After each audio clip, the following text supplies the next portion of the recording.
Bonjour à tous. Aujourd'hui, nous allons voir comment respirer dans l'air avec des trachées. Vous allez me dire des trachées, bah oui, nous on en a une de trachées. Mais pourquoi des? Eh bien, vous allez voir qu'il y a plein d'animaux qui ont des trachées. Vous êtes prêts? C'est parti!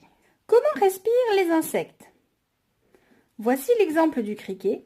Quand on observe le criquet, on observe que son abdomen bouge.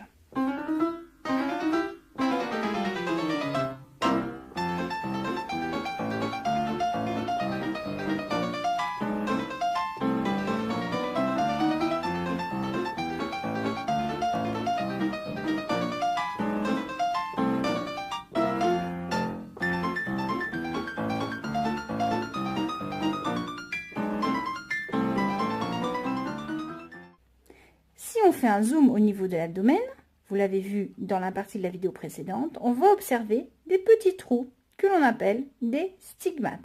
Et ces petits trous ont des portes et s'ouvrent, se ferment régulièrement.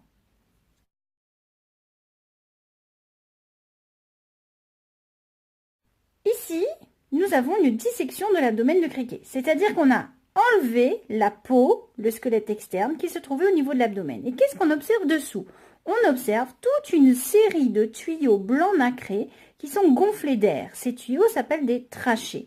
Et vous voyez que toutes les trachées partent des ouvertures qu'on appelle les stigmates. Donc vous avez ici un stigmate et ce stigmate donc va permettre de faire entrer de l'air qui va circuler dans ces fameuses trachées, ces tuyaux qui se ramifient en tuyaux de plus en plus petits, regardez, et ils se dirigent où tous ces tuyaux? Vers les organes qui ont besoin de l'oxygène et besoin de rejeter du CO2. Donc ici, on a un apport direct de l'air aux muscles. Il n'y a pas de système de transport par le sang.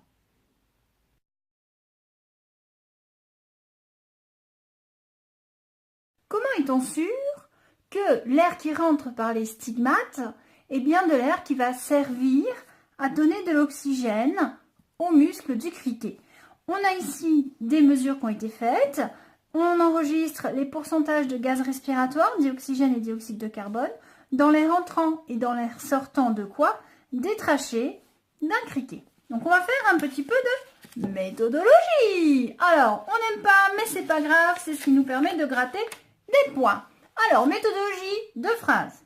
On constate que, et vous avez déjà deviné la deuxième, on en déduit que. Alors, qu'est-ce qu'on fait? On constate que, on dit ce que l'on voit, on déduit que, on dit ce que l'on a compris. On va travailler méthodiquement. Premier gaz, dioxygène. Qu'est-ce qu'on constate? On regarde le tableau. Il y a 21% de dioxygène dans l'air entrant. Et plus que, j'ai mis plus que parce qu'il n'y en a vraiment plus beaucoup, 5% à la sortie. Qu'est-ce qu'on en déduit? Que le criquet a prélevé 21 moins 5 égale 16% de O2 dans l'air circulant dans son corps. Bon, vous n'avez pas tout compris? On se la refait? Alors, voici notre petit criquet. Salut! Notre criquet, il y a de l'air qui rentre par les petits trous dans son abdomen que sont les stigmates. Donc l'air va rentrer, voici l'air, qui emmène de l'oxygène. Voilà, oxygène en rouge. L'air rentre, circule, donc il y avait 6 bonbons rouges au début. Et quand l'air ressort, miraculeusement, il en manque. Mais ils sont passés où? Les M&M's. C'est le criquet qui les a bouffés. Voilà, l'oxygène, il est resté dedans. Voilà, donc on arrive avec 21%, on repart avec 5%, et bien il y en a qui sont restés à l'intérieur du criquet. On y retourne. Nous y revoilà. On travaille sur le dioxyde de carbone. Qu'est-ce qu'on constate? Qu'il y a 0,03% de CO2 dans l'air entrant et 6% dans l'air sortant. Qu'est-ce qu'on en déduit? Que le criquet a rejeté la différence, 5,97% de CO2 dans l'air circulant dans son corps.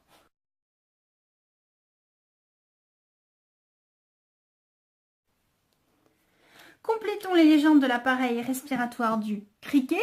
Je n'ai dessiné que l'arrière du criquet, il manque la tête, mais bon, pourquoi j'ai fait que l'arrière? Parce que les entrées de l'air se trouvent dans l'abdomen, on l'a vu, par ces petits trous qui s'appellent donc des stigmates.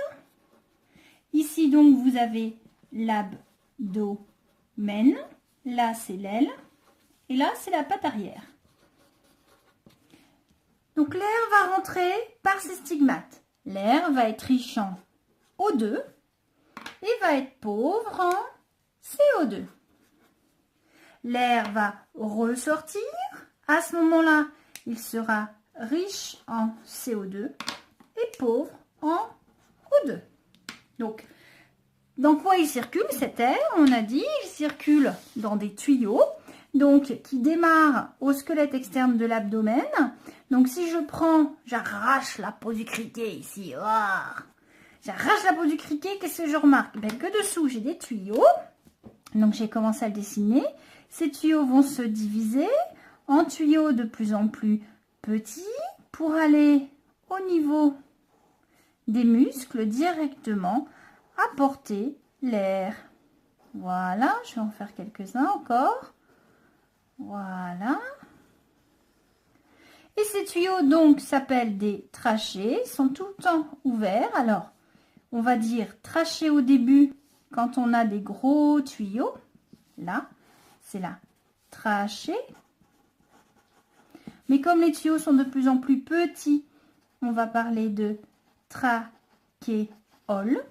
Et tout au bout, ces petites poches là, on appelle ça des capillaires aériens. Alors, capillaire, ça veut dire très fin, très petit. Hein, on utilise cet adjectif aussi pour les produits capillaires, pour les cheveux, parce que les cheveux, c'est super fin. Donc, qu'est-ce qui se passe? On a dit qu'il y a de l'air qui rentre et qui sort, qui va donc circuler à l'intérieur jusqu'au capillaire. Et on va donc là avoir les échanges, c'est-à-dire O2 et CO2 directement entre l'air et les muscles.